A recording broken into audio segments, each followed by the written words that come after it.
Bon, on est prêt à commencer la conférence. Merci à vous d'être venus pour montrer votre intérêt sur le sujet de ce soir. J'ai intitulé la conférence « Rencontre du troisième type et du quatrième type ». Je vais expliquer un tout petit peu pour ceux qui ne connaissent pas. Et j'ai ajouté des découvertes fascinantes. En réalité, je commence, bon, je suis ce qu'elle est prévu. Rencontre du troisième type ou quatrième type, ça fait allusion, ou ça s'appuie sur la classification qui est proposée par Alain Hynek, qui est bien connu des spécialistes. Je rappelle que rencontre premier type sont quand on est témoin d'un ovni qui est à peu de distance, moins de 150 mètres. Rencontre deuxième type, ou rencontre rapprochée du deuxième type, un ovni qui laisse des traces au sol. Et rencontre du troisième type, ce dont on parlera aujourd'hui, soit un ovni est vu avec ses occupants, ou bien les occupants d'un ovni sont vus même sans le vaisseau. Et cette classification a été complétée en proposant rencontre du quatrième type, spécifiquement quand il s'agit d'enlèvement d'êtres humains dans un vaisseau, dans un ovni. Et cette conférence ce soir, donc, en fait, c'est pour présenter rapidement mais le dernier livre que j'ai publié, c'était au mois d'avril, pour lequel j'avais donné le titre « OVNI, enlèvement extraterrestre ». Autrement dit, c'est un livre qui est consacré spécifiquement au phénomène d'enlèvement d'êtres humains dans des ovnis. Et j'avais ajouté des découvertes fascinantes parce que j'étais amené, ce sera l'objet de la soirée aujourd'hui, de proposer une vision du phénomène OVNI qui est, selon moi, nouvelle et qui permet de faire de la lumière sur le phénomène OVNI de façon générale. Bon, selon ma compréhension, en tout cas, on verra ce dont il s'agit. Alors, je suppose que la plupart des gens qui sont présents ici connaissent bien le phénomène des enlèvements, mais ce ne peut être pas le cas de tout le monde. Donc, je vais être amené à prendre quelques précautions, puisque le phénomène d'enlèvement, il est très très peu connu dans le public de façon générale. Je dis bien enlèvement d'êtres humains dans des ovnis, et tout est fait d'ailleurs pour que le sujet ne soit pas connu. Et même pour les gens qui ont connaissance de ce phénomène, en général, il n'est pas bien compris. L'avertissement que je voulais faire, c'est que on va rentrer un peu dans les détails tout à l'heure évidemment, mais les histoires d'enlèvement d'êtres humains, d'hommes, de femmes, d'enfants, dans des ovnis, dans des vaisseaux dits extraterrestres, c'est le langage habituel, ce sont vraiment des histoires de fous, c'est des histoires abracadabrantes. C'est pour ça que les victimes qui sont les personnes qui sont victimes de ce phénomène peuvent très difficilement en parler. D'abord parce que, concrètement, elles gardent en général difficilement ou rarement le souvenir de ce qu'elles ont vécu. Et même quand elles se souviennent, pour une partie d'entre elles, ce qu'elles ont vécu, ce qui s'est passé dans le vaisseau, dans l'OVNI, ce sont des histoires complètement abracadabrantes, ce qui fait qu'elles peuvent très difficilement en parler dans leur entourage. Et c'est très difficile pour elles de supporter les conséquences de ces traumatismes. Mais pour donner à ce phénomène-là sa crédibilité, John Mack, un psychiatre américain, a fait un énorme travail, ça fait déjà une vingtaine ou une trentaine d'années, en procédant à une étude clinique très rigoureuse de ce phénomène. Il a mis sa réputation en jeu, et il a écrit un livre, d'autres chercheurs aussi sont intéressés à ça. Voilà le livre qui est bien connu, donc qui est déjà un petit peu ancien, de John Mack. Le titre de ce livre, en tout cas sa version française, c'est « Enlevé par les extraterrestres ». On verra que le mot extraterrestre, ce n'est pas du tout mon interprétation. Bon, c'est l'objet de la conférence ce soir, justement. Mais lui ne s'est pas intéressé à la nature de ces êtres, qui sont les auteurs de cet enlèvement. L'interprétation habituelle, la croyance dominante, ce sont des extraterrestres, donc il a repris simplement cette terminologie. Mais voilà, on va rentrer plus dans les détails tout à l'heure.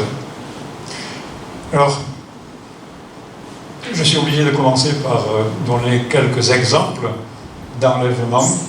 Et parmi les exemples qui sont les plus connus, qui sont les plus crédibles, c'est-à-dire qui ont été vérifiés, qui ont été authentifiés par un grand nombre de personnes, d'autant plus qu'il y avait plusieurs personnes qui étaient témoins de cet enlèvement.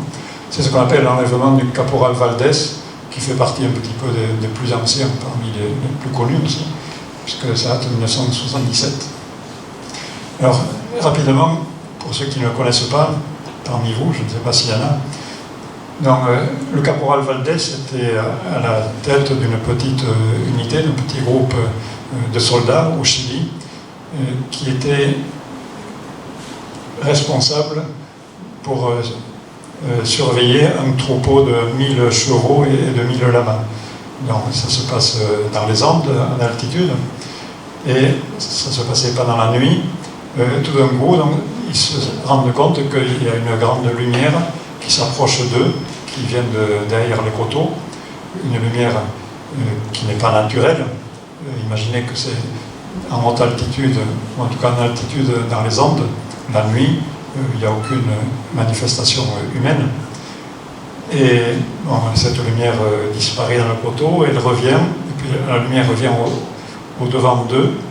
À ce moment-là, il raconte qu'il a été amené à avancer, il a été attiré par une force qui n'était pas la sienne, il a été amené à avancer vers cette lumière, qu'on peut appeler cet ovni, c'est un objet volant non identifié, mais qui se manifestait comme une grande lumière. Et à partir de là, il ne se souvient plus, et il raconte ce que les hommes restés derrière lui ont raconté le lendemain. C'est-à-dire que tout d'un coup, il a disparu aux yeux des hommes. Il était là, quelques mètres d'eux, tout d'un coup, ils ne l'ont plus vu, il a disparu. Et il est apparu au même endroit, le même homme, un quart d'heure plus tard. Alors c'était la panique un petit peu parmi les hommes, évidemment. Et quand il est revenu, donc, un quart d'heure plus tard, à peu près, eh bien, il était complètement hystérique, il était sur les nerfs, il était extrêmement fatigué. Et puis il s'est rendu compte ou les hommes se sont rendus compte qu'il avait une barbe de plusieurs jours, alors qu'il se souvenait, il savait qu'il s'était rasé le matin même. Ça, c'est une chose. Et d'autre part, les hommes se sont rendus compte que sur sa montre qu'il avait sur lui, la montre s'était arrêtée à l'heure exacte où il est réapparu. C'était 4h30 du matin, dans la nuit. Mais la montre donnait la date de 5 jours plus tard. Pour moi, c'est très intéressant comme témoignage du phénomène d'enlèvement, même s'il n'est pas significatif de tous les phénomènes, parce qu'on ne sait pas ce qui s'est passé pendant l'enlèvement lui-même. Il a disparu un quart d'heure, il est revenu après, on ne sait pas ce qui s'est passé. Mais d'après les témoins, il a disparu pendant un quart d'heure, à peu près. D'après sa barbe, d'après sa montre, d'après son état physique extrêmement fatigué, il s'était passé plusieurs jours, il s'était passé 5 jours d'après la montre. Pour moi, c'est très significatif, ça veut dire qu'il a été amené dans un autre monde, puisqu'on ne le voyait plus. C'est un monde dans lequel son intégrité corporelle a été respectée, on a retrouvé le même homme après, mais apparemment un monde dans lequel le temps se manifeste de façon différente du temps que l'on connaît dans notre monde. Donc, un quart d'heure dans notre monde matériel sur Terre correspondait à 5 jours, ou à peu près en tout cas, apparemment dans le monde parallèle, on pourra dire, dans lequel il a été amené pendant sa disparition. Ça, c'est déjà un enseignement, selon moi, important. Ça veut dire que pendant cet enlèvement, donc, il a été amené dans un monde dans lequel le temps ne se manifeste pas de la même façon que dans notre monde matériel. C'est pour ça qu'on peut parler de notre espace-temps, mais pour lequel on n'a pas d'informations, puisqu'il a refusé de subir des séances d'hypnose qui, pour beaucoup de personnes qui ont été enlevées comme ceci, permettent de retrouver la mémoire de ce qui s'est passé. Lui n'avait aucune mémoire, donc on ne peut pas en dire plus. Voilà, bon, c'est tout ce que j'ai expliqué. C'est-à-dire que le corps a été dématérialisé, on peut dire, Et ça correspond, on peut dire, à un changement de dimension, un changement de monde, un changement d'espace-temps, je disais. Bon, ça c'est juste un exemple parmi les mieux documentés, je disais, mais on ne sait pas ce qui s'est passé pendant l'enlèvement. Alors, pour ça, il faut faire appel à un grand nombre d'enlèvements qui sont très connus, qui sont documentés aussi. Je disais tout à l'heure que le phénomène est très peu connu du public, mais il y a des milliers, des dizaines de milliers, et en réalité ça se chiffre par millions, on va y revenir tout à l'heure, le nombre d'enlèvements qui se sont faits dans les dernières décennies, en tout cas, j'ai bien dit par millions au moins. Donc c'est-à-dire qu'il y a un grand nombre de personnes, soit qui ont conservé la mémoire directement, soit qui ont pu retrouver la mémoire de ce qu'elles ont vécu par l'enlèvement. Et c'est à partir de ces témoignages qu'on peut proposer cette séquence d'enlèvement, séquence de manifestations qui sont typiques de l'enlèvement. Donc ça se passe le plus souvent de nuit, quelquefois de jour, avec des personnes souvent isolées, quelquefois en groupe, ce sont des exceptions.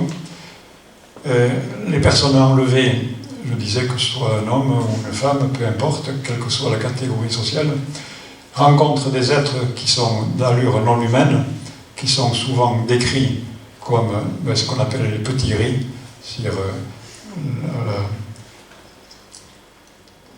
qui ressemblent à ceux qui sont représentés dans les médias, dans les cinémas par exemple, dans les films. Et puis, ce qui est important, c'est que les petits riz sont rentrés par exemple dans leur chambre, sans avoir eu besoin d'ouvrir la porte ou d'ouvrir la fenêtre, et puis ils viennent chercher, donc, la personne qu'ils ont prévu d'enlever, et puis ils vont lui faire traverser les murs, traverser la fenêtre fermée, par exemple. Ça veut dire qu'elles sont enlevées dans un vaisseau, dans un ovni, mais les lois de la physique ne sont évidemment pas respectées, parce que ça, c'est des histoires complètement abracadabrantes, je disais au début. Ça veut dire que ce sont des lois qui sont typiques de notre espace-temps, de notre monde, de notre dimension. Donc, il faut bien comprendre que les enlèvements ne se font pas dans notre espace matériel, mais c'est des phénomènes parfaitement réels, mais réels dans une autre dimension. C'est super important de comprendre ça au départ. Sinon, c'est complètement abracadabrant, c'est des histoires de fous, et on ne peut rien comprendre, je disais. Et puis, qu'est-ce qui se passe pendant ces enlèvements? Bien, ces hommes, ces femmes sont entièrement dévêtus, allongés sur une table qui ressemble à une table d'auscultation, par exemple. Souvent, il y a parmi les personnes, les êtres non humains qui sont présents là, il y a un être qui ressemble davantage à un être humain, qu'on considère, qu'on est amené à considérer comme si c'était un médecin-chef, par exemple. Bon, c'est une image. Et puis, qu'est-ce qui se passe pendant cet examen? Il y a des prélèvements d'ongles, de cheveux, etc. Mais il y a surtout, et c'est ça la première caractéristique du phénomène d'enlèvement, il y a surtout des manipulations génétiques qui consistent, ni plus ni moins, en des viols. Donc c'est ça la première caractéristique des phénomènes d'enlèvement. Et c'est quelque chose qui est très peu connu, je répète encore une fois, dans le public. Suite à ça aussi, les personnes qui sont victimes de ces phénomènes, bien souvent on leur montre dans une pièce un alignement de bocaux qui sont remplis, mais ça ressemble complètement à des fœtus d'allure plus ou moins humaine. Ça veut dire que, pour dire les choses comme elles sont, le phénomène d'enlèvement d'humains dans les ovnis, ça consiste essentiellement en un projet sexuel avec une vocation reproductive. Donc pour créer des hybrides entre les auteurs d'enlèvement et les êtres humains. Alors pour ceux qui ne connaissaient pas le phénomène d'enlèvement, j'ai essayé de prendre quelques précautions. Ça peut faire peur, évidemment, mais c'est une réalité indiscutable quand on s'intéresse de près à ce phénomène. Et alors, comme c'est difficile, même pour les personnes qui ont été victimes de ces phénomènes, c'est difficile de se rendre compte que ce sont des phénomènes réels. Bien, pour aller dans ce sens, souvent, pas toujours, les victimes s'aperçoivent après coup qu'elles ont des marques physiques n'importe où sur le corps. Et puis quelquefois, il y a aussi le problème des implants, où elles s'aperçoivent qu'il y a des objets qui sont implantés sous la peau en n'importe quelle partie du corps. Là, je parle encore une fois de la réalité du phénomène OVNI. Donc tout ceci, c'est parfaitement réel, mais réel dans une autre dimension. J'ai essayé d'insister pour ça. Et la deuxième caractéristique aussi du phénomène d'enlèvement, c'est que les auteurs des enlèvements montrent visiblement leur grande préoccupation par rapport au déséquilibre écologique d'une planète qui n'est pas citée, mais tout porte à croire que c'est la Terre qui est montrée sous différentes formes aux victimes de ces enlèvements. Et puis, voilà, je le disais un petit peu tout à l'heure aussi, la dernière étape de ces phénomènes d'enlèvement, c'est que les auteurs de ces enlèvements s'arrangent pour effacer la mémoire de ce que les victimes ont vécu pendant leur enlèvement. Et c'est pour ça que c'est difficile aussi d'avoir conscience de la réalité de ce phénomène. Et avant que les victimes soient restituées dans leur chambre, dans leur lit, dans leur voiture, dans la vie normale où ils étaient avant. Bon, voilà un petit peu les caractéristiques du phénomène d'enlèvement. Même si la majorité des gens, je disais, ne conservent pas la mémoire, il y a, on estime à peu près, une personne sur 5 à peu près qui conserve naturellement la mémoire de ce qu'elles ont vécu pendant l'enlèvement dans le vaisseau. Mais toutes ces histoires, je l'ai déjà dit, sont incroyables, surtout qu'elles relèvent du sexe, et le sexe dans notre monde d'aujourd'hui, le monde des humains, c'est quelque chose dont on parle difficilement. Alors, ce qui fait que pour ne pas être traité de fou, bien, la plupart des gens qui sont victimes de ces phénomènes se rendent compte qu'elles ne peuvent pas en parler à leur entourage, et ça participe du fait que l'information ne circule pas et le phénomène n'est pas connu du tout dans le public, de façon générale. Mais on verra, ou j'essaierai de montrer à la fin de la conférence, que c'est quelque chose qui est extrêmement important vis-à-vis et qui touche le destin de l'humanité. J'ai dit qui touche le destin de l'humanité. On y reviendra. Et même si les personnes ne conservent pas la mémoire de ce qu'elles ont vécu, elles s'aperçoivent qu'elles sont traumatisées, souvent à vie. Elles perdent la capacité de bien dormir, des maux de tête, enfin des problèmes physiques récurrents, ce qui fait que souvent elles sont amenées à consulter. Et quand elles consultent un thérapeute qui leur propose de faire une séance d'hypnose, à ce moment-là, elles peuvent retrouver la mémoire de ce qui s'est passé pendant le phénomène d'enlèvement. Alors, si on en parle peu dans notre société, en France, c'est aussi parce que le phénomène est surtout présent aux États-Unis. Mais il est présent dans tous les pays du monde, y compris en France aussi.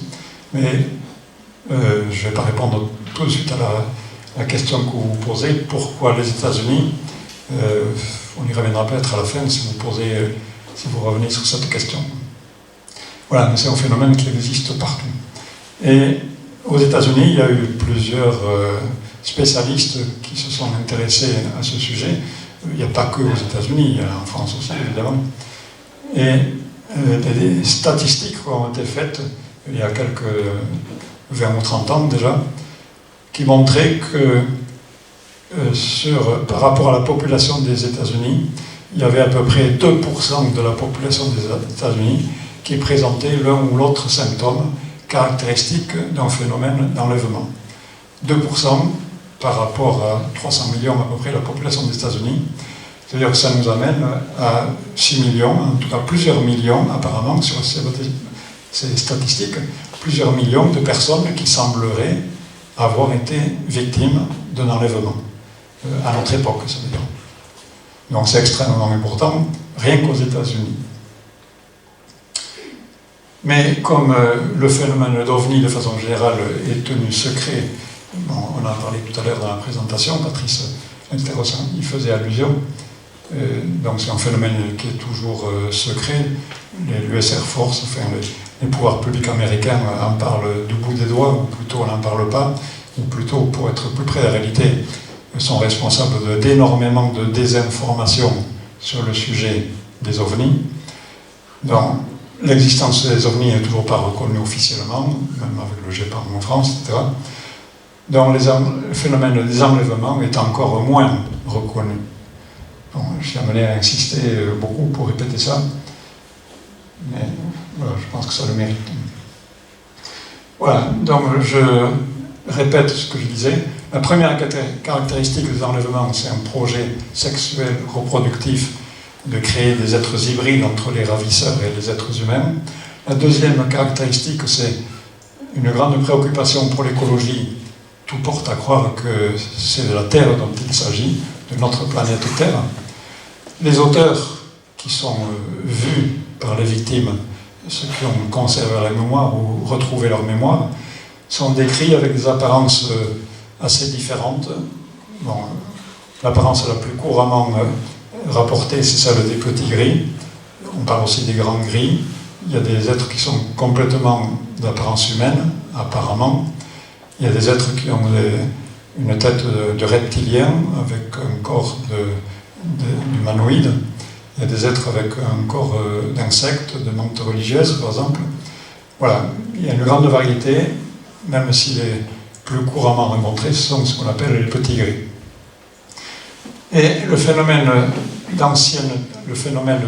d'accouplement entre des humains et des non-humains, j'ai consacré tout un chapitre dans mon livre à montrer que c'est quelque chose d'extrêmement ancien, ou ce serait peut-être plus juste de dire que ça a toujours existé dans l'humanité.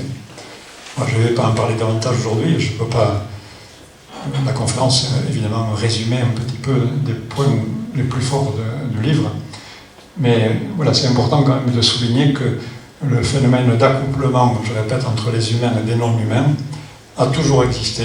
Il y a un très grand nombre de textes du Moyen-Âge en particulier,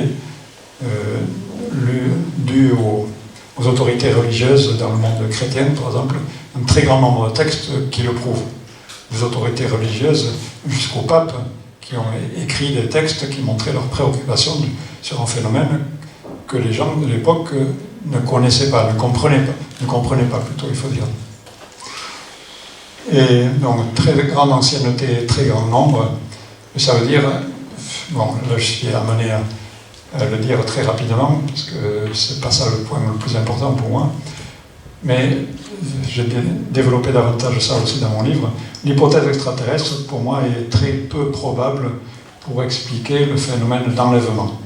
Principalement pour ces raisons, très grande ancienneté, ça a toujours existé sur Terre, et un très grand nombre, je disais plusieurs millions, il serait plus juste de dire au moins plusieurs dizaines de millions de personnes enlevées aujourd'hui. Donc c'est pas cohérent selon moi avec l'hypothèse qui est naturelle au départ, l'hypothèse extraterrestre avec des êtres extraterrestres qui viendraient d'ailleurs, donc qui seraient capables de venir sur Terre, ce que nous aujourd'hui on n'a pas la capacité de faire, c'est-à-dire des êtres qui seraient de ce fait plus évolués ou plus avancés que nous, les êtres humains terrestres, sur l'échelle de l'évolution. Voilà, pour moi c'est une hypothèse qui ne me paraît pas cohérente. Et je vais proposer évidemment une autre interprétation. Alors, caractéristique des auteurs d'enlèvement. La question principale pour moi qui se pose, c'est de savoir qui sont ces êtres qui enlèvent les êtres humains par millions, sans aucun respect pour eux, et qui procèdent, sans leur consentement évidemment, à des manipulations génétiques pour créer des êtres hybrides en très grand nombre. Donc qui sont ces êtres-là? Bon, on s'aperçoit qu'ils font intrusion dans la vie des humains, sans leur consentement évidemment. Ils montrent qu'ils n'ont aucune conscience morale, ils ne savent pas ce que c'est que le respect ou la bienveillance par rapport à la dignité humaine. Les victimes sont amenées dans un vaisseau et dans une autre dimension, Je répète, je disais tout à l'heure qu'il faut bien prendre conscience que c'est réel, mais dans un autre monde, dans une autre dimension. On s'aperçoit, puisque les victimes voient un grand nombre toujours de bocaux dans lesquels il y a des fœtus qui leur sont présentés, quoi, qui leur sont présentés. Donc, visiblement, tout porte à croire qu'il y a une compatibilité génétique entre ces êtres non humains qui sont les kidnappeurs et puis l'être humain. Donc, apparemment, c'est une espèce qui est proche de l'espèce humaine. Et du fait que ça donne à des manipulations génétiques, ça laisserait penser, mais c'est une question ou une hypothèse, que ça serait peut-être une espèce inférieure qui ferait en sorte de s'améliorer du point de vue physique, en tout cas, par ces hybridations avec l'être humain. Et puis on s'aperçoit qu'ils ont enlevé la mémoire de ces enlèvements à toutes les victimes. Il n'y a jamais de communication, quasiment pas de communication, pas d'explication, refus d'expliquer même pourquoi ils procèdent comme ceci. Donc ça veut dire que ce n'est pas une attitude de franchise, pour le moins, quoi. Donc, ce sont des entités qui sont fourbes, qui sont menteuses, je suis attiré par exprimer ce mot-là. Et c'est dans ces conditions, il y a 2 ans à peu près, pour moi, dans mon travail, que j'ai été amené à prendre connaissance de ce livre, qui pour moi est extrêmement important, qui s'appelle « Rencontre avec le peuple des étoiles ». Ce sont des récits d'Amérindiens inédits, d'une Amérindienne qui s'appelle Hardy Sixkiller Clark. Voilà, le livre qui est traduit en français, qui est disponible depuis 2 ans à peu près, je crois, consiste en un recueil de témoignages, il y en a une 40aine à peu près, de témoignages d'Amérindiens, Amérindiens des États-Unis. Pour moi, ça a été une mine d'informations très importante, parce que on sait que les Amérindiens, c'est un peuple qui a toujours vécu en marge de la civilisation occidentale. Ils ont été victimes eux-mêmes de la pression de la civilisation occidentale, quand les Américains ont envahi leur territoire, les ont limités dans des réserves, voilà, depuis longtemps, quoi. Et ça veut dire que ces Amérindiens, ils ont, par la force des choses, toujours vécu au contact de la nature. Et c'est peut-être pour ça qu'il y a un grand nombre de témoignages, de rencontres avec ce qu'eux appellent le peuple des étoiles, et c'est leur croyance, c'est leur compréhension. En réalité, ce sont des rencontres du 3e type ou 4e type. Et eux, ils croient être en contact avec leurs ancêtres, qu'ils appellent le peuple des étoiles.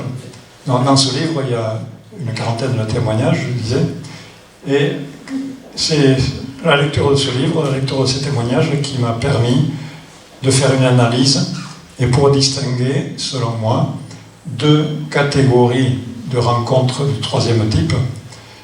Et voilà, bon, je vais y venir tranquillement maintenant. Alors, j'ai prévu de raconter en résumé 2 témoignages de ces Amérindiens. Alors, pour bien respecter ce témoignage, j'en ai fait un résumé, je préfère le lire pour ne pas me tromper. Donc, Darren, c'est quelqu'un, un Amérindien, qui raconte que j'ai vu un extraterrestre une fois. Il vint à la maison de mon grand-père quand j'avais 7 ans. Il était grand, foncé de peau. Il parlait avec mon grand-père. Celui-ci m'a expliqué, après, que l'extraterrestre faisait partie d'un petit détachement en mission d'exploration. C'est ce qu'il avait dit, en tout cas. Il s'était séparé des autres et s'était égaré. Il portait avec lui un appareil qui devait le guider jusqu'au vaisseau, mais il ne fonctionnait plus. Bon, nous on appellera ça un GPS, si vous voulez, mais il était en panne. C'est alors qu'il vint jusqu'à notre maison pour demander de l'aide, parce qu'il était perdu dans une région désertique.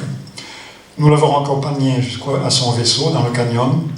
Mon grand-père suivait les empreintes laissées au sol par l'extraterrestre. Donc c'est grâce à l'expérience de son grand-père qu'ils ont pu permettre à cet extraterrestre de retrouver le vaisseau. Les autres extraterrestres sont alors sortis pour l'accueillir et nous ont salués.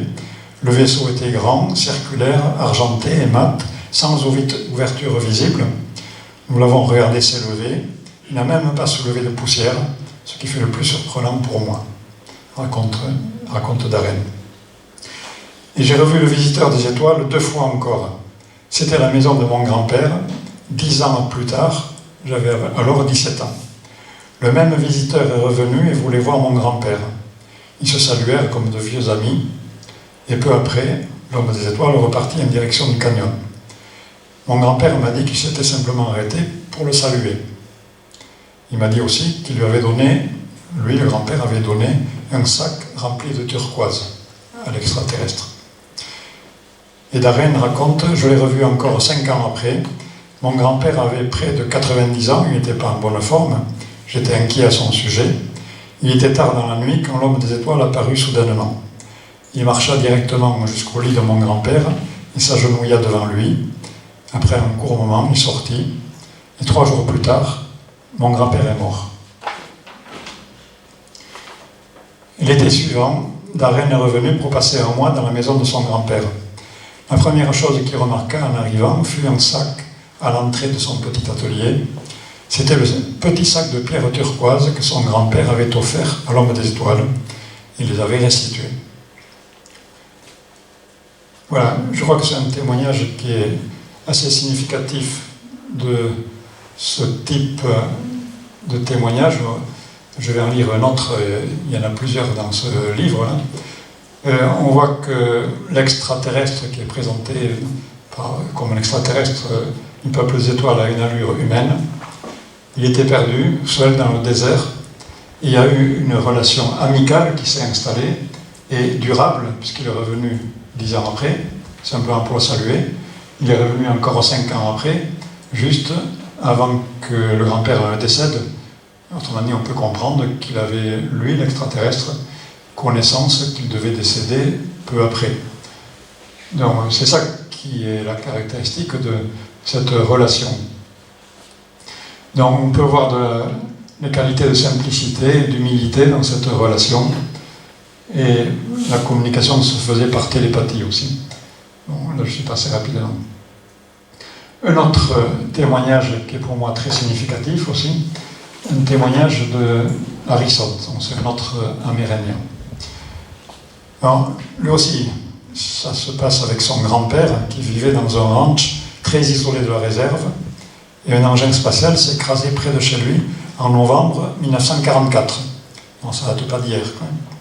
Pendant l'été 45, alors que je venais d'arriver pour passer l'été avec lui, il m'a amené jusqu'au vaisseau. Son grand-père l'a amené jusqu'au vaisseau. J'avais 12 ans à l'époque, j'ai vu l'engin, qui était là, donc accidenté, il a vu l'engin, et je suis monté à bord. Il était profilé comme une fusée, il faisait 20 mètres de longueur et 10 mètres de largeur. On ne peut plus le voir de nos jours parce que la butte a été recouverte par l'eau quand un barrage a été construit. Le crash avait secoué si violemment le sol que mon grand-père crut un tremblement de terre. Mais quand la poussière s'éclaircit, il découvrit le vaisseau. Seule une petite partie était visible, le reste était enfoncé dans la butte sous la violence du choc. Mon grand-père resta pendant plusieurs jours assis sur la butte pour guetter le moindre signe de vie, sans succès. Pendant plusieurs jours, il a surveillé, il n'y avait personne. Et c'est un peu plus tard qu'il a vu, à plusieurs reprises, des voyageurs des étoiles, c'est comme ça qu'ils les appellent, en train de ramasser des roches et des plantes. Je rappelle qu'il vivait dans une région complètement désertique. Donc au début, il s'évanouissait devant ses yeux dès qu'il l'apercevait. Il disparaissait. Il disparaissait tout simplement. Puis avec le temps, ils se rendirent compte qu'il ne leur voulait pas de mal. Il ne disparaissait plus à son approche. Un jour, il leur amenait de la nourriture, mais ils dirent qu'ils ne consommaient pas de viande. Ils étaient plus grands que lui, avec des cheveux blancs. Ils devaient mesurer plus de 2 mètres. Ils étaient au nombre de 14. Ils ont vécu là depuis la fin novembre 1944 jusqu'en avril 1945, donc pendant 5 mois. Selon les dires de mon grand-père, un autre vaisseau est alors apparu et il ne les a plus jamais revus après. Le vaisseau de secours était tout à fait identique à celui qui s'était écrasé. Avant de partir, chacun des naufragés vint le voir. Ils s'inclinèrent devant lui. y compris qu'ils avaient apprécié sa discrétion. Le vaisseau accidenté n'était pas une machine ordinaire. Quand grand-père vit le vaisseau pour la première fois, il était très abîmé, avec des éraflures ainsi qu'une grosse fracture, mais il avait la capacité de changer de forme. Ils lui donnèrent l'apparence d'un énorme tronc d'arbre. Ils n'avaient jamais su comment cela était arrivé. Ils étaient capables de changer la partie extérieure du vaisseau, mais ils ne pouvaient pas remettre en service le système de navigation. Les voyageurs des étoiles dirent à mon grand-père qu'il venait d'un système stellaire qui appartenait à une constellation qu'ils lui ont montrée dans le ciel. Et mon professeur de sciences, raconte Harrison, m'a dit que c'était la constellation du Taureau. Ils ont dit à mon grand-père qu'ils étaient des voyageurs, qu'ils parcouraient l'univers pour observer la vie dans d'autres mondes. Ils étaient venus sur Terre pendant des milliers d'années pour observer et enregistrer les changements.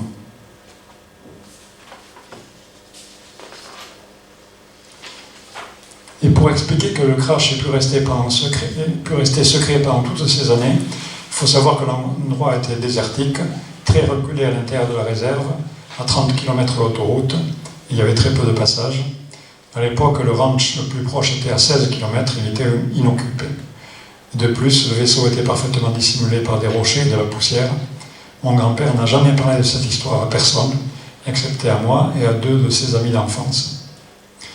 Et à propos de la relation entre les voyageurs des étoiles et les êtres humains, ils ont dit à mon grand-père qu'ils n'étaient pas nos ennemis, qu'ils ne voulaient causer aucun mal aux habitants de la Terre, mais qu'ils ne voulaient pas non plus être amis avec les terriens. Ils n'interfèrent jamais avec les formes de vie qu'ils trouvent dans l'univers. C'est leur façon de procéder. Voilà, je trouve que ces 2 témoignages, j'en ai rapporté davantage dans mon livre, il y en a encore davantage dans le livre Rencontre avec Pomme des étoiles, sont très significatifs d'une certaine catégorie, et je commence à dire comme ça, d'une certaine catégorie de rencontres du 3e type.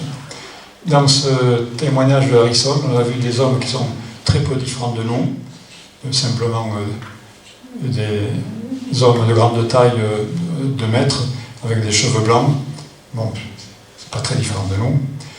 Et ils ont une règle absolue d'éviter les humains.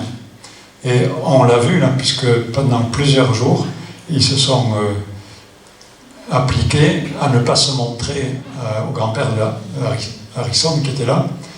Et même au bout d'un certain temps, donc ils sont sortis du vaisseau qui était accidenté. Et quand ils se rendaient compte qu'ils avaient été surpris par le grand-père, aussitôt ils disparaissaient, ils faisaient en sorte de disparaître. Donc, on pourrait dire de se dématérialiser. Et ce n'est qu'au bout d'un certain temps, quand ils se sont rendus compte que la discrétion du grand-père, qu'il n'y avait personne d'autre, qu'ils ont fini par accepter de se montrer, qu'il y a eu là aussi une relation amicale qui s'est installée. Mais la règle absolue, mais quand je dis ça, je m'appuie aussi sur les autres témoignages dont je ne parlerai pas ce soir ici, c'est une règle absolue d'éviter les êtres humains. Et on a vu les qualités de discrétion, de respect, de bienveillance, d'humilité, de simplicité. Ils ont la capacité de se rendre invisibles. Ils n'ont pas eu besoin de nourriture matérielle, visiblement. Ils sont restés pendant 5 mois. Ils n'ont pas été nourris à la façon des êtres humains. Et ils ont fait beaucoup d'efforts pour cacher l'épave. C'est la qualité de discrétion. Donc, tous ces comportements-là sont, selon moi, cohérents avec l'idée de civilisation extraterrestre, au sens authentique du mot, qui serait plus avancée que nous, puisqu'ils auraient la capacité de venir sur Terre en venant d'ailleurs, et avec, quand je dis plus avancée que nous, c'est en rapport avec la règle d'évitement, avec les qualités de bienveillance, de respect, de discrétion, d'humilité, de simplicité, etc.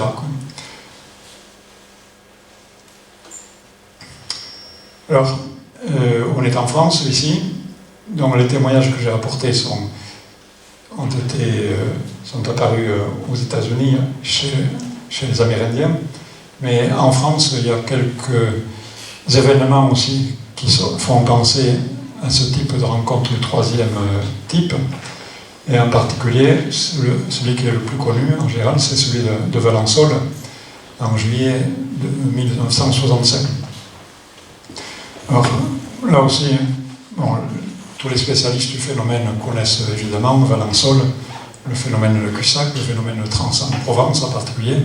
Mais s'il y en a qui ne connaissent pas, je vais faire rapidement une présentation. C'était en juillet 1965. Valençol, c'est une petite commune des Alpes Haute-Provence. Et le témoin, qui s'appelle Maurice Mas, a quitté son domicile dès 5 h du matin et s'est dirigé vers ses champs de lavande pour travailler à l'entretien de ses champs, à proximité de son village. Il se rappelle qu'à 5h45, c'était très tôt le matin, il a entendu une sorte de sifflement qui a attiré son attention. Donc il s'est approché de l'endroit où il entendait ce sifflement, et c'est alors qu'il a aperçu, à environ 100 mètres de lui, un engin, on pourrait dire un vaisseau, posé au milieu de ses plants de lavande, 2,50 m de hauteur, 3,50 m de largeur à peu près. Donc il s'est approché avec précaution, il a découvert 2 petits êtres non humains, donc, qui étaient penchés sur les plants de lavande. Ils étaient de petite taille, à peu près 1 mètre, et il est arrivé à moins de 10 mètres d'eux. C'est à ce moment-là qu'ils se sont aperçus de sa présence, ils se sont aussitôt redressés, puis l'un des 2 êtres non humains a braqué sur Maurice Mas un tube, et à ce moment-là, il s'est instantanément senti paralysé dans ses mouvements, mais il avait toujours la parfaite conscience de ce qui se passait autour de lui. Il était simplement paralysé dans ses mouvements. Donc il a pu observer les visiteurs qui ont aussitôt regagné leur vaisseau. Il les a même vus derrière le cockpit, transparent, quand l'engin s'est élevé, d'abord jusqu'à 1 mètre du sol, sans fumée, sans poussière. Puis l'engin est reparti à la verticale et a disparu plus vite qu'un avion. La réaction, disait Maurice Mas. Il a estimé qu'il était resté ainsi immobile 15 minutes avant de retrouver progressivement l'usage de ses membres. La nouvelle s'est vite ébruitée dans le village. Et l'importance de ce cas de Valençol, c'est parce que les gendarmes locaux sont arrivés très rapidement pour faire une première enquête. Puis la brigade de recherche d'Igne, la ville voisine, sont arrivés aussi. Ils ont enquêté pendant plusieurs jours. Et ils ont pris toutes les mesures et fait toutes les analyses sur un trou cylindrique de 18 cm de diamètre, 40 cm de profondeur, qui avait été laissé dans le sol par l'engin. Et l'autre information importante, c'est qu'après plusieurs jours, la lavande a commencé à dépérir dans un rayon de 6 mètres environ, autour de la trace laissée par l'engin. Ce phénomène a duré pendant plusieurs années. Ça veut dire qu'il y a un phénomène des ondes électromagnétiques, enfin un rayonnement en tout cas, on va dire simplement, qui a été émis et qui a laissé des traces sur la végétation. Et pendant plusieurs mois aussi, Maurice Mas a souffert d'hypersomnie. Il avait besoin de dormir pendant 12 à 15 heures par nuit. Voilà, Valençol, pour moi, ça me semble naturel, puisqu'on voit que les soi-disant extraterrestres ont fait tout ce qu'ils ont pu pour éviter le contact avec Maurice Mas. Ils l'ont immobilisé pour éviter qu'il n'y ait aucun mouvement malencontreux, mais ils ont complètement respecté la personne de Maurice Mas. Le cas de Cussac, pour moi, je le mets dans la même catégorie, mais pour raison de temps, je n'en parle pas davantage ce soir. Trans-en-Provence, même chose aussi. Donc selon moi, il y a en France 3 cas aussi qui sont très connus des spécialistes, qu'on peut rapprocher des témoignages que j'ai rapportés tout à l'heure. Et ces témoignages, bon, j'ai mis en évidence les qualités de discrétion, de respect, de bienveillance, etc. Ces témoignages montrent des comportements qui sont absolument différents, pour ne pas dire opposés, au comportement des auteurs des enlèvements. C'est pour ça que j'ai été amené, mais sur la base de l'analyse des témoignages d'Amérindiens que j'ai trouvés dans ce livre-là, j'ai été amené à proposer de distinguer 2 catégories différentes de rencontres rapprochées. Alors, ce que j'appelle les ravisseurs, les responsables d'enlèvement, et ce que je vais appeler les visiteurs, ceux qui, dans certaines conditions, sont rencontrés par des êtres humains, des Amérindiens en tout cas, comme à Valensole, mais qui ont une règle toujours supérieure d'éviter le contact avec les êtres humains. Donc les ravisseurs, on l'a déjà dit, ils font intrusion dans la vie des êtres humains, sans aucune conscience morale, sans bienveillance, sans les respecter. Ils les transportent dans un autre monde, dans un monde parallèle, dans un autre espace-temps. Ils leur infligent des traumatismes, souvent répétés, parce que je ne l'ai pas dit, mais souvent les hommes ou les femmes, une fois qu'ils ont été enlevés, ce n'est pas le cas tout le temps, mais souvent sont enlevés plusieurs fois dans leur vie. Et ils terminent aussi leur enlèvement en s'efforçant d'effacer la mémoire de ce que les personnes ont vécu. Donc c'est un comportement hypocrite, malhonnête, enfin, sans respect de l'être humain. Et les allures sont toujours humanoïdes, mais pas toujours humaines, quelquefois humaines, quelquefois changeantes aussi. Non seulement le fait qu'on puisse être en contact avec des êtres qui ont des allures différentes, mais il y a des exemples aussi qui montrent que les êtres rencontrés dans le vaisseau peuvent changer d'allure et passer d'une allure humaine à une allure non humaine, par exemple. Ça fait partie aussi des caractéristiques. Donc, pour moi, on peut, il me semble naturellement, résumer ce comportement en disant que c'est un comportement d'être peu évolué, dans le sens habituel qu'on donne à ce mot. Alors que dans l'autre catégorie, les visiteurs, donc ils ont une règle absolue, je l'ai dit plusieurs fois, de ne pas interférer dans la vie des êtres humains, mais si on a quelques informations, c'est grâce à ces témoignages, parce qu'il y a eu quelques rencontres fortuites, et je dis bien fortuites, quand le bonhomme d'Arène, par exemple, a été perdu, enfin, le visiteur qui a rencontré d'Arène a été perdu dans le désert, quand ceux qui ont rencontré Harrison, mais c'est suite à un crash d'OVNI, et ils ont dû attendre pendant 5 mois avant d'être secourus. Autrement dit, ce sont des rencontres qui sont dues au hasard, on peut dire, mais c'est grâce à ces rencontres-là qu'on peut avoir des informations sur ces extraterrestres, je garde les guillemets, encore pour le moment. Dans le cas des visiteurs, les humains ne sont jamais amenés dans le vaisseau. Il existe une autre exception, mais ce sont des exceptions. Ils ne sont jamais amenés dans un monde parallèle. Là, il n'y a pas d'exception non plus. Ils sont simplement... ils restent dans le monde matériel, dans notre monde à nous, des êtres humains. Ils ont un comportement qui est toujours neutre et respectueux des êtres humains. Et on peut résumer en disant que ce sont des comportements qui sont caractéristiques d'êtres, qu'on dirait, très évolués. Quand je dis peu évolués ou très évolués, c'est toujours par référence avec nous, les êtres humains terrestres, évidemment. Et pour mieux marquer l'opposition entre les deux catégories, j'ai résumé ceci. Les ravisseurs, ils font intrusion dans la vie des hommes, contrairement aux visiteurs. Les ravisseurs, ils violent, tout simplement, les hommes ou les femmes qui les amènent dans leur vaisseau, alors que les visiteurs, ils les respectent complètement. Les ravisseurs, ils sont sensibles à l'écologie de la Terre, alors que les visiteurs sont des observateurs qui se veulent neutres, discrets et n'interviennent jamais, se permettent simplement de prélever des échantillons végétaux ou minéraux, simplement.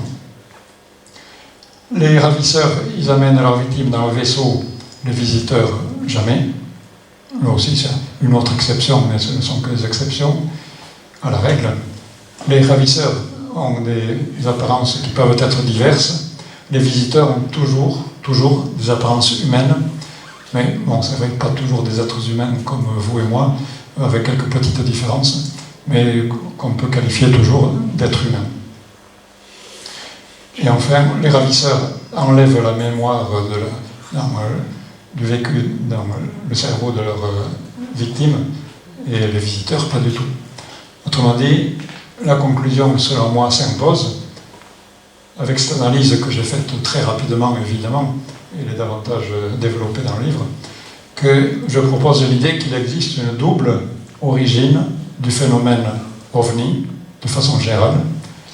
Et ça, je pense que c'est une proposition qui est nouvelle au jour d'aujourd'hui et qui s'appuie sur des arguments, je répète encore, et on peut les distinguer, comme je l'ai fait, par les termes de ravisseurs et visiteurs, par exemple. Les visiteurs, alors, quelle est la...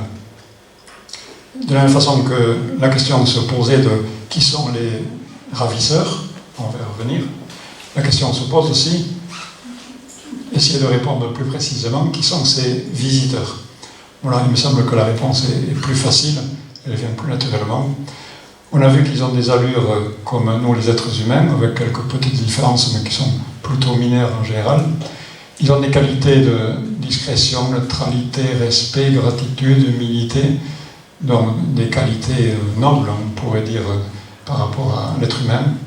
La règle de ne jamais interférer dans les affaires humaines. Ils se présentent comme des explorateurs des planètes, ou des mondes, de la Terre en particulier, pour ce qui nous concerne. Ils montrent un intérêt pour les minéraux et les végétaux, parce qu'ils prélèvent des échantillons, je disais.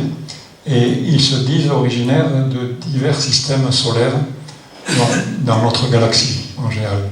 Mais ça veut dire des systèmes solaires qui sont à très grande distance par rapport à la Terre, par rapport au système solaire.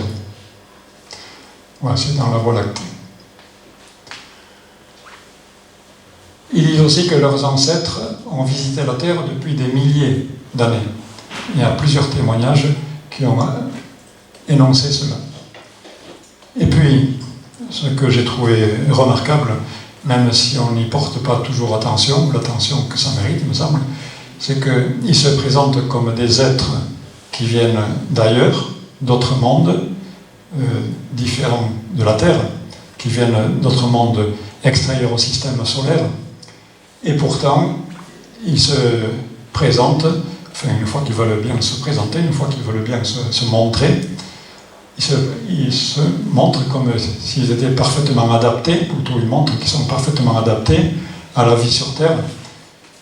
Quand je fais ressortir qu'ils n'ont pas besoin de masque et de scaphandre, je m'appuie sur l'image que chacun de nous a des astronautes dans les années 1969-72 avec la NASA qui sont allés explorer la Lune. La Lune, c'est l'astre qui est le plus proche de la Terre. Mais on se rappelle, évidemment, tout le monde a ces images-là dans la tête, que les astronautes avaient besoin de se protéger dans des scaphandres, dans des masques, et sans quoi, apparemment, ils n'auraient pas pu vivre sur la Lune. Eh bien, ces êtres-là, ils viennent de mondes extrêmement lointains, et ils se présentent sur Terre, une fois qu'ils débarquent de leur vaisseau, on va dire comme ceci. Ils n'ont pas besoin de masques ou de scaphandres, ils sont complètement acclimatés aux conditions physiques qui règnent sur Terre. Ça veut dire qu'il existe apparemment un grand nombre de planètes en dehors du système solaire pour lesquelles les conditions physiques sont similaires à celles qui règnent sur Terre. Donc les conditions physiques sont favorables aux mêmes formes de vie. Et les scientifiques, depuis longtemps, se posent la question, à juste titre, sous quelle forme la vie peut exister dans notre monde extraterrestre ou extrasolaire. Et là, on a une réponse, apparemment. Bon, c'est à condition de faire confiance aux témoignages, évidemment. C'est l'occasion de rappeler que dans ce type de phénomène, ça ne se prête jamais à l'expérimentation scientifique au sens propre du mot. On ne peut jamais faire d'expérience pour démontrer les choses. Toutes les informations qu'on a, elles ne peuvent reposer que sur des témoignages.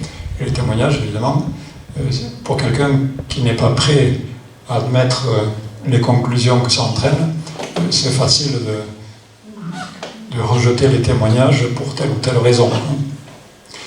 Bon, ça c'était une précaution que je voulais prendre. Mais apparemment, donc, si on accepte ces témoignages, il y en a un grand nombre, c'est ça l'intérêt de ce livre-là, auquel je faisais allusion, et même chose avec Valençol, la Trans en Provence. Ce sont des êtres qui apparemment sont adaptés aux conditions de vie sur Terre. Donc c'est pour ça que j'ai proposé l'idée que dans ces rencontres du troisième type, les témoins ont été en contact avec, je propose l'idée que ce sont des races humaines, mais d'origine extraterrestre. C'est-à-dire que c'est une proposition, c'est une hypothèse. Une proposition que je fais là, c'est que l'humanité ne serait pas limitée à cette planète Terre qui est la nôtre, mais l'humanité, dans cette idée, pourrait être présente dans d'autres systèmes extrasolaires. Mais alors, apparemment, donc, ces êtres qui viennent d'ailleurs auraient une histoire différente de la nôtre. C'est pour ça qu'on peut peut-être proposer l'idée que ce sont des races humaines extraterrestres et qui peuvent être un petit peu différentes, mais un petit peu seulement différentes de notre race humaine terrienne, si on peut dire. Bon, c'est une proposition que je fais. Et l'autre catégorie,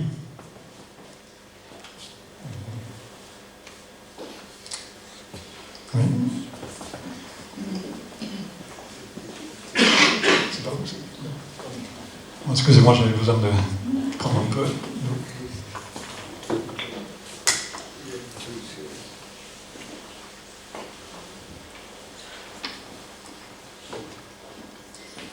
L'autre catégorie, maintenant, la question qui se pose, qui sont donc les ravisseurs.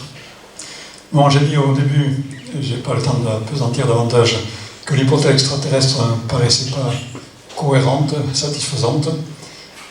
Leur comportement montre que ce sont des êtres qui sont apparemment peu évolués par rapport à nous, les êtres humains que nous sommes. La pratique des enlèvements est très ancienne, j'ai dit, je vais le montrer dans le livre. Les accouplements entre humains et non-humains sont aussi très anciens. Dans le Moyen-Âge, on parlait de ces êtres qu'on appelait incubes, qu'on appelait succubes, que la religion chrétienne appelait les démons, par exemple. Donc c'est des êtres non humains dont la nature n'était pas réellement comprise ou connue.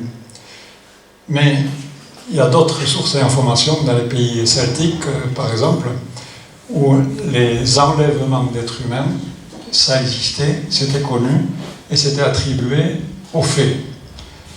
Bon, les gens qui s'intéressent au phénomène connaissent le travail de Jacques Vallée, qui était le premier à avoir montré l'analogie entre les phénomènes qu'on attribue aux ovnis aujourd'hui, les enlèvements en particulier qu'on attribue aux ovnis, et puis les enlèvements ou les manifestations aussi qu'on attribuait aux fées, c'est-à-dire à ces esprits de la nature, à ces êtres de la nature, dans les pays celtiques autrefois.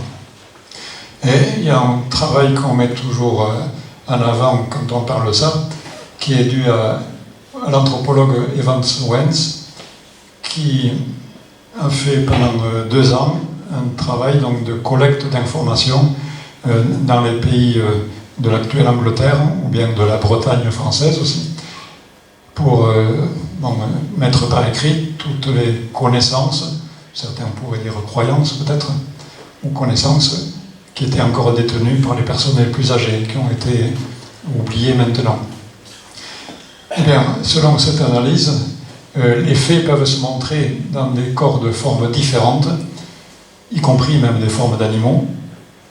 On peut extrapoler en disant que s'ils ont la capacité de se montrer sous des formes d'animaux, ils peuvent se montrer aussi sous des formes d'êtres humains.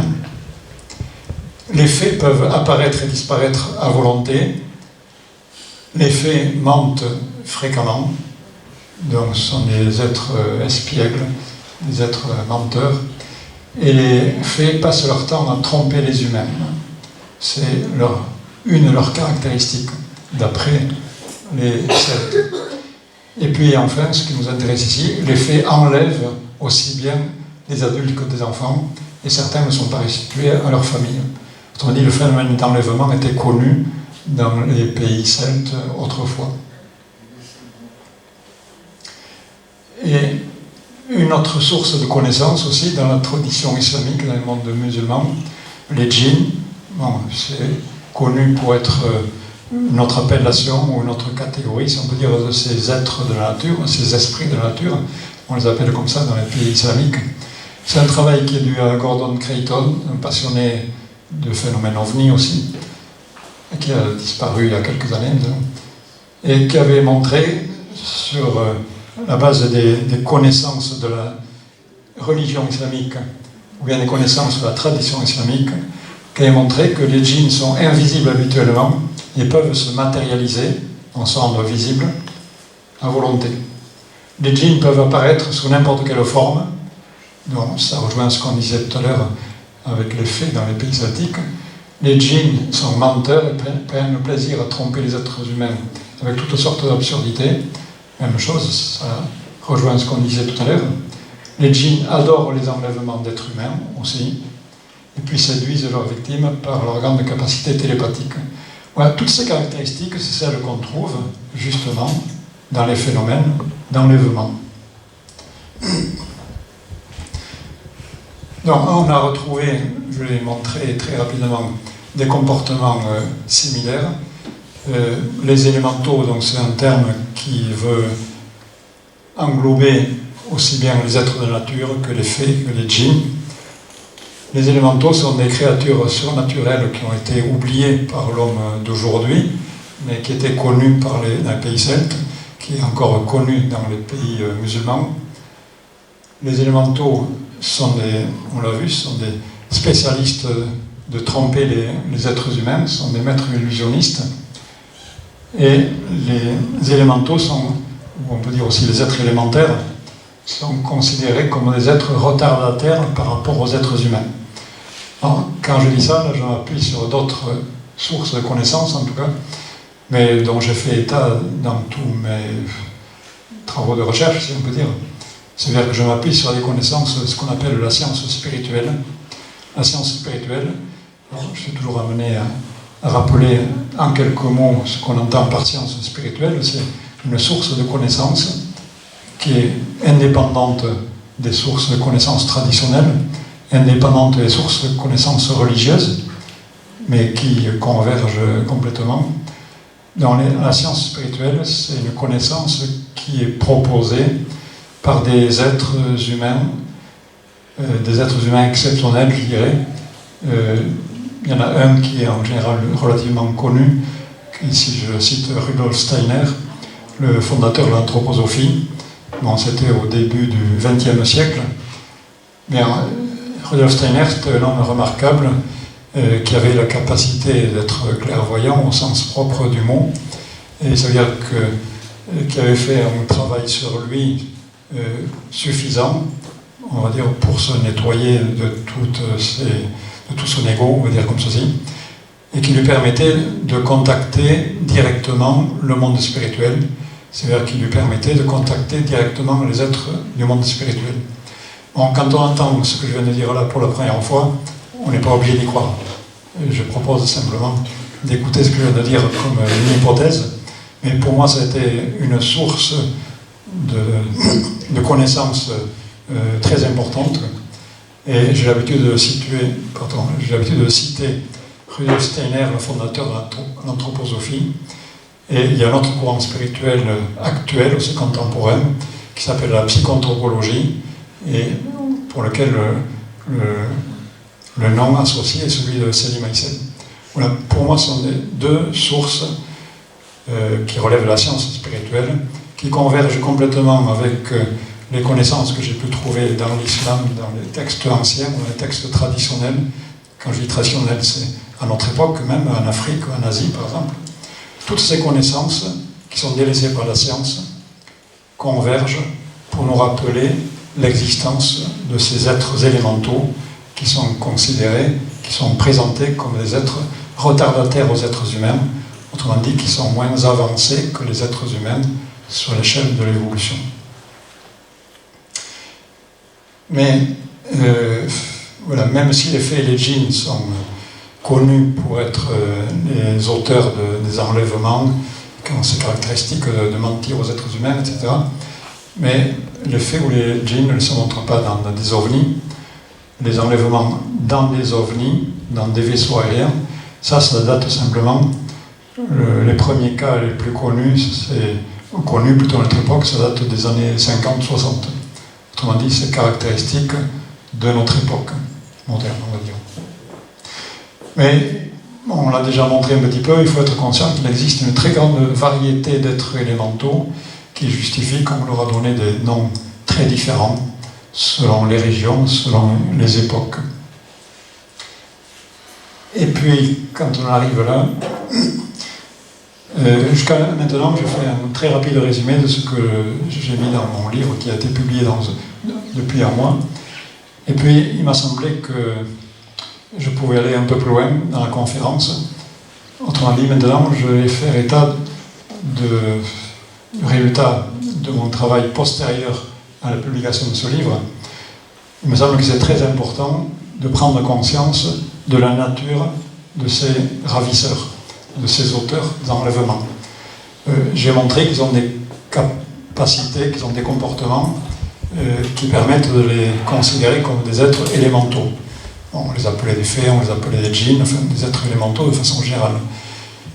Mais je viens de dire qu'il y a une très grande variété dans ces êtres-là, des élémentaux.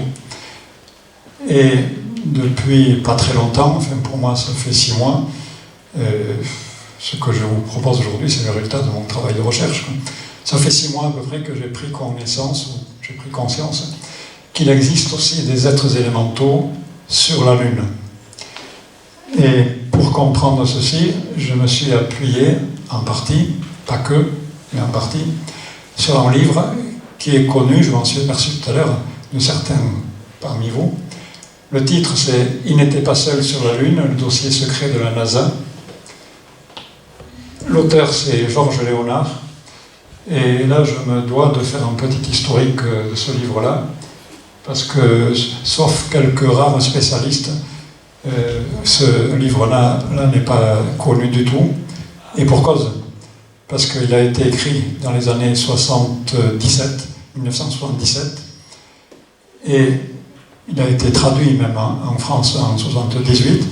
Georges Léonard est un Américain, il a d'abord été publié aux États-Unis, mais très rapidement, en France, après 1978, ce livre-là a été retiré de la vente, ce livre-là a été interdit à la vente, et pendant 40 ans, ce livre a été interdit, donc pas connu.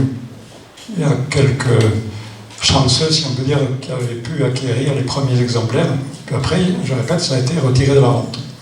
Et il se trouve qu'il y a 3 ans seulement, je me souviens plus si c'est 2 ans ou 3 ans, il y a une association que je connais, c'est pour ça que je peux en parler, qui a pris sur elle de rééditer ce livre, le même livre, après avoir pris contact avec le traducteur ici en France. Donc c'est ce même livre dont vous voyez ici la couverture, mais qui n'est pas disponible dans le commerce, parce que l'association ne l'a pas fait diffuser sur... enfin, il n'est pas disponible à Fnac, Amazon, nulle part. Oui. Il n'est disponible que dans l'association. Et c'est pour ça que j'ai pris l'initiative, pour moi, en tant qu'association Écoute la Terre, d'acquérir un certain nombre de livres et de le faire connaître avec mes petits moyens personnels. Oui. Et c'est pour ça que j'en parle maintenant, parce que ça me semble super, super important, et bien au-delà encore. Donc, ça veut dire que c'est un livre qui est très ancien, puisqu'il date de 77-78, mais un livre qui n'est pas connu du tout, et le contenu de ce livre est toujours d'actualité, ça veut dire. C'est pas dans le journal télévisé ou dans le Figaro que vous allez lire que il n'était pas seul sur la Lune quand les astronautes ont débarqué sur la Lune avec Apollo 11 en 1969. Voilà, là, il y a des arguments donc, très importants, toujours d'actualité dans ce livre, pour montrer qu'il n'était pas seul sur la Lune. Bon, je vais en dire quelques petits mots, mais rapidement. C'est-à-dire que tout montre que la Lune est habitée, contrairement à tout ce qu'on nous a appris à l'école, à tout ce qu'on continue de nous faire croire. La Lune est habitée, il y a beaucoup d'arguments. La Lune est habitée par qui?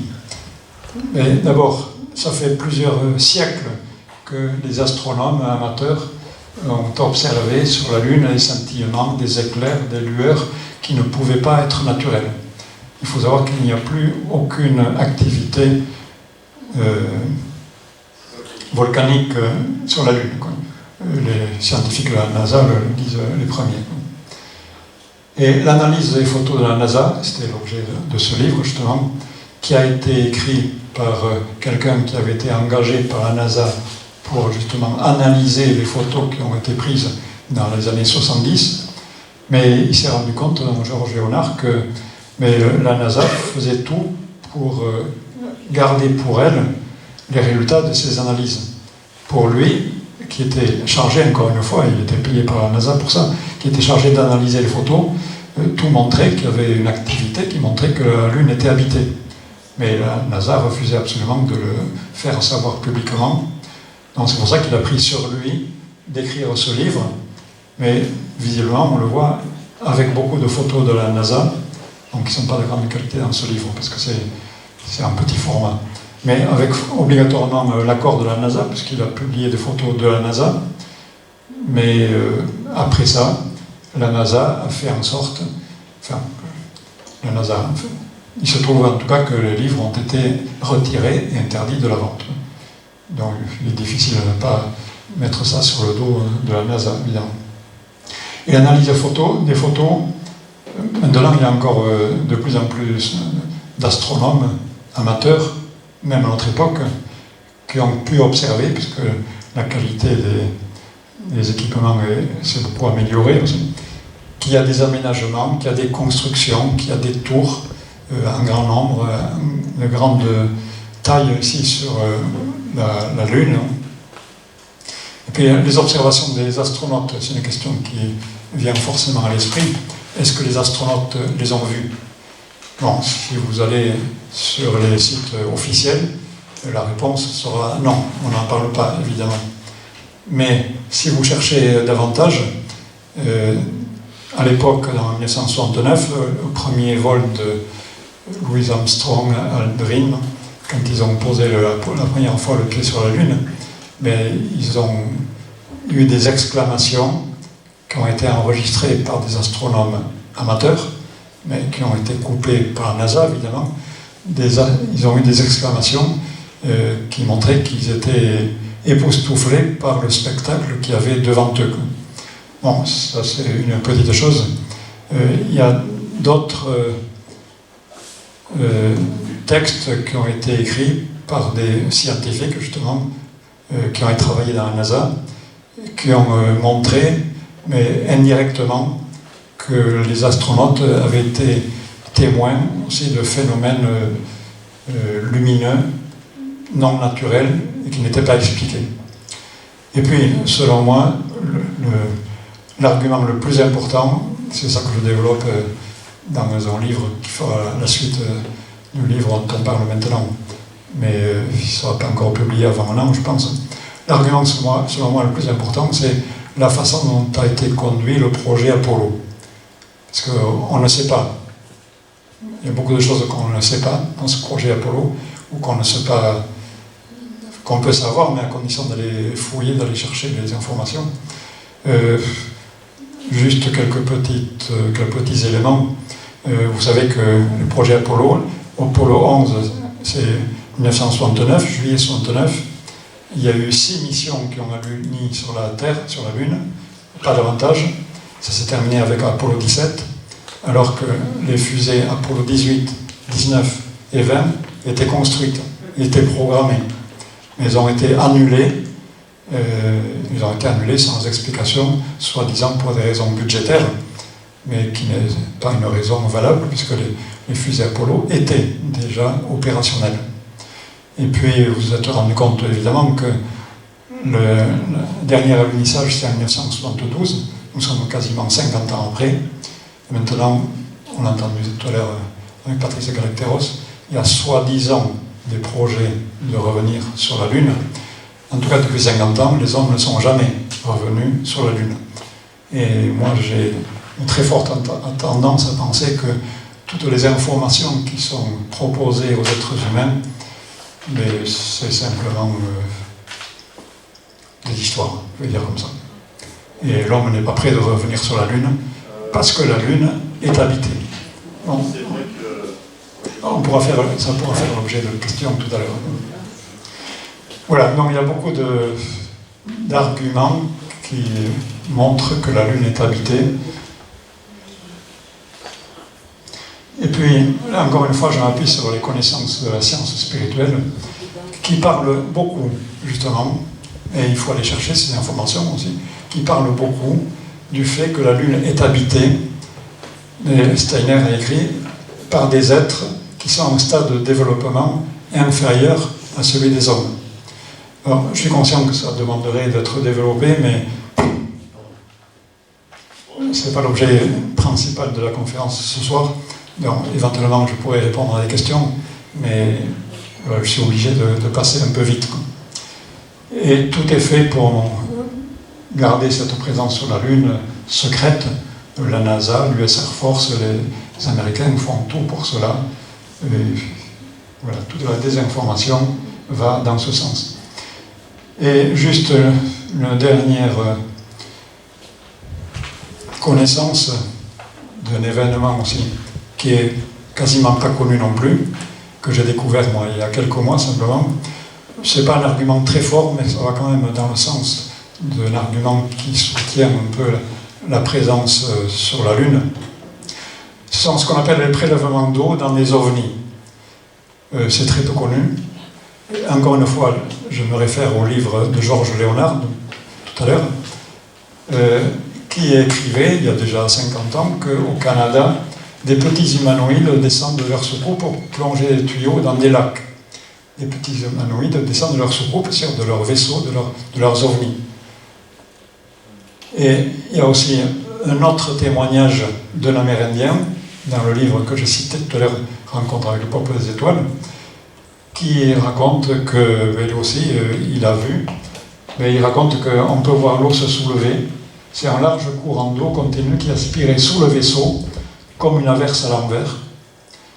Ça veut dire, et c'est pas nouveau, que ces êtres-là, on peut les appeler les petits gris, bon, moi je préfère plutôt les appeler des élémentaux maintenant, ont une capacité de maîtrise sur la matière qui nous dépasse complètement à nous les êtres humains, mais qu'on voit dans beaucoup de circonstances différentes. Ici, ils sont capables d'aspirer l'eau comme une averse à l'envers. C'est leur propre expression. Alors, ces ovnis, donc ces êtres qui habitent les ovnis, d'où viennent-ils? Apparemment, ils ont besoin d'eau, donc on peut comprendre qu'ils viennent d'un astre qui est pas trop loin de la Terre quand même, puisqu'ils viennent se ravitailler sur la Terre, un astre dans lequel il n'y a pas beaucoup d'eau. Alors jusqu'à maintenant, on pensait que sur la Lune, il n'y avait pas d'eau du tout. Maintenant, les scientifiques, la NASA reconnaît, mais depuis quelques 20 ans à peu près, ça fait pas très longtemps, qu'il y a de l'eau sur la Lune, mais plutôt à l'état de glace, plutôt vers les pôles, et en quantité limitée quand même. Bon, le fait est que la Lune, c'est pas il n'y a pas des mers, il n'y a pas des océans, il n'y a pas beaucoup d'eau sur la Lune, et on peut penser, c'est une hypothèse valable pour moi, que les ovnis pourraient bien venir de la Lune, d'autant plus que j'expliquais tout à l'heure que la Lune est habitée. Et est habitée, d'après la science spirituelle, par des êtres retardataires par rapport aux êtres humains. Autrement dit, encore une fois, ça me gêne d'aller très vite, mais pour des raisons de temps, mais tout ce que je viens de dire, selon moi, est parfaitement cohérent. Ça demande en tout cas d'y réfléchir et d'y revenir. Autrement dit, la conclusion que je propose pour cette conférence ce soir, bien, par la distinction entre les deux origines très différentes du phénomène d'OVNI, distinction très différente de deux origines des rencontres du troisième type, bien, ça donne un éclairage qui est nouveau au jour d'aujourd'hui, deux catégories différentes, deux origines différentes. Et puis, si on s'en tient au témoignage d'Amérindiens, si on s'en tient au nombre d'enlèvements, j'ai donné une estimation tout à l'heure des millions, si on s'en tient au témoignage qui relève de la première catégorie des visiteurs, donc j'attribue à des authentiques extraterrestres, ces témoignages-là sont très peu nombreux, contrairement aux autres qui sont par millions. Mais ça montre qu'il y a des proportions très différentes entre ces deux catégories qu'il faut bien intégrer en soi, parce que ça aussi c'est une vision tout à fait nouvelle, selon moi. Pour terminer, je rappelle que les visiteurs, je propose de les considérer comme des races humaines extraterrestres, et les ravisseurs, je propose de les considérer comme des élémentaux de la Lune. Encore une fois, j'ai conscience d'être allé très vite ce soir. Et les ovnis, le plus souvent, mais ça veut dire que les ovnis, le plus souvent, je répète, les ovnis, le plus souvent, d'après mon analyse, ce sont des manifestations d'élémentaux de la Lune. Ce qu'on appelle les extraterrestres par méconnaissance de ce phénomène, ça veut dire que, oui, on peut les considérer comme extraterrestres, si on admet cette interprétation. Ils viennent d'en dehors de la Terre, mais ils ne viennent pas de systèmes stellaires lointains, ils viennent de la Lune, qui est toute proche de la Terre, et ils n'ont pas un comportement du tout qu'on peut associer à des êtres évolués. Ce sont des êtres retardataires, au contraire. Et enfin, je vous remercie de votre attention.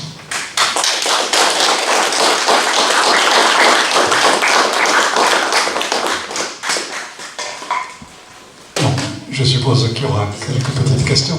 Bien sûr.